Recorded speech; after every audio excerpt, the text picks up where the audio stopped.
साथियों नमस्कार। मैंने पूर्व में साक्ष्य अधिनियम के विषय में आप लोगों से चर्चा किया था।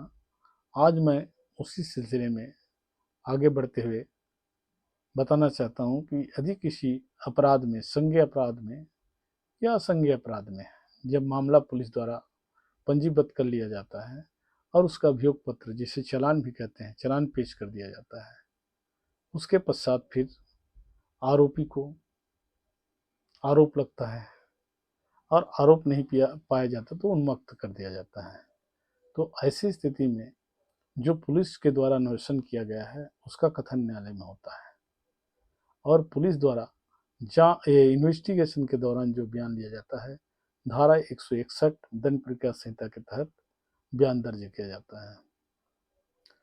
उस कथन में गवाह का साक्ष्य नहीं होता, उसमें जो विवेचक होता है, अन्वेषणकर्ता होता है, उसका हस्ताक्षर होता है। इससे बहुत बड़ा गुंजाइश रहता है कि गवाह का बयान को तोड़ मरोड़ करके पेश करें।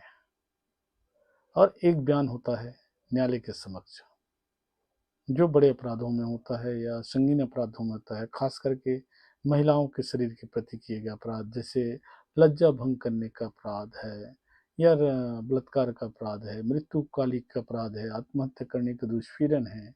ये सब चीज़ें हैं जो न्यायालय के समक्ष, फर्स्ट क्लास मजिस्ट्रेट के समक्ष किया जाता है 164 के अंतर्गत। ये भी दंड प्रक्रिया संहिता के अंतर्गत आता है। तो इस प्रकार किसी भी प्रकरण में न्यायालय में जब आता है तो उसका सच्चाई के बारे में आरोपी की ओर से प्रतिपरीक्षण किया जाता है, गवाह का, उनके बातों की सच्चाई को पता लगाया जाता है, जिसके लिए वो वकील लगाता है और अपने केस में पैरवी करता है।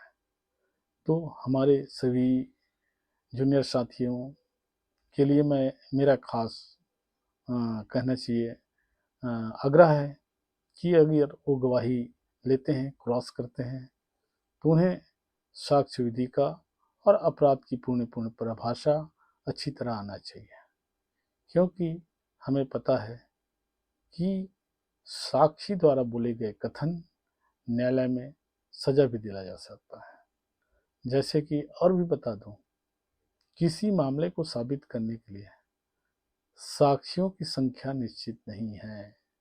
केवल एक साक्षी के कथन पर भी दंडादेश या दोष सिद्धि हो सकता है। साक्ष्य अधिनियम की धारा 134 में स्पष्ट प्रावधान है, अकेले एक व्यक्ति के बयान पर भी सजा दी जा सकती है।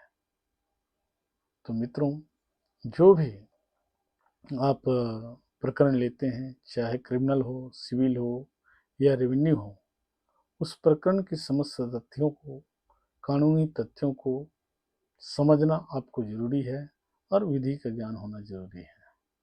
क्योंकि जब तक आप प्रक्रिया को नहीं जानेंगे, प्रक्रिया को नहीं समझेंगे, तब तक आप अपने प्रकरण का पैरवी अच्छे से नहीं कर पाएंगे। वकालत का व्यवसाय बहुत ही सम्मानीय व्यवसाय है और जिन्होंने नाम कमा लिया है वो पैसे भी कमाता है सम्मान के साथ साथ। तो आपको एक सफल वकील बनना है तो किसी भी प्रकरण में साक्ष्यों को परीक्षण करने अच्छा आना चाहिए, तभी आप सफल होंगे और अपने पक्षकार को न्याय दिला पाएंगे। देखो, एलएलबी की डिग्री लेना अलग बात होता है। बहुत सारे लोग हैं जो एलएलबी की डिग्री लेके रखे हुए हैं। मैं भी वकालत किया हूँ। वकालत करने से नहीं होता, पढ़ाई करने से नहीं होता, प्रैक्टिस करना पड़ता है, प्रतिदिन अभ्यास की जरूरत पड़ता है। आज कई सालों से वकालत कर रहा है, उसे भी पढ़ना पड़ता है। ऐसा नहीं कि गए और कोर्ट में खड़े हो गए। तो वकालत का व्यवसाय प्रतिदिन परीक्षा दिलाने का काम होता है। हम अगर पढ़ाई करते हैं तो साल में एक बार परीक्षा दिलाते हैं या 2 बार परीक्षा दिलाते हैं या 3 बार दिलाते हैं, अर्धवार्षिक, क्वार्टरली या वार्षिक। लेकिन वकालत का व्यवसाय ये है कि जब जब केस रहेगा तब तब हमारा परीक्षा होता है, यानी प्रतिदिन हमें परीक्षा दिलाना पड़ता है। ये मानकर वकालत का व्यवसाय करना चाहिए। कई लोग ये समझते हैं कि वकालत का व्यवसाय बड़ा आसान है, लेकिन कोई भी व्यवसाय आसान नहीं होता।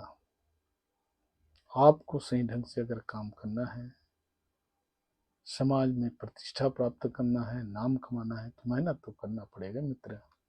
बिना मेहनत का कोई कार्य अपनी सफलता हासिल नहीं करता। तो मित्रों, वीडियो को और ज़्यादा लंबा ना करते हुए मैं यहीं पे समाप्त करता हूँ।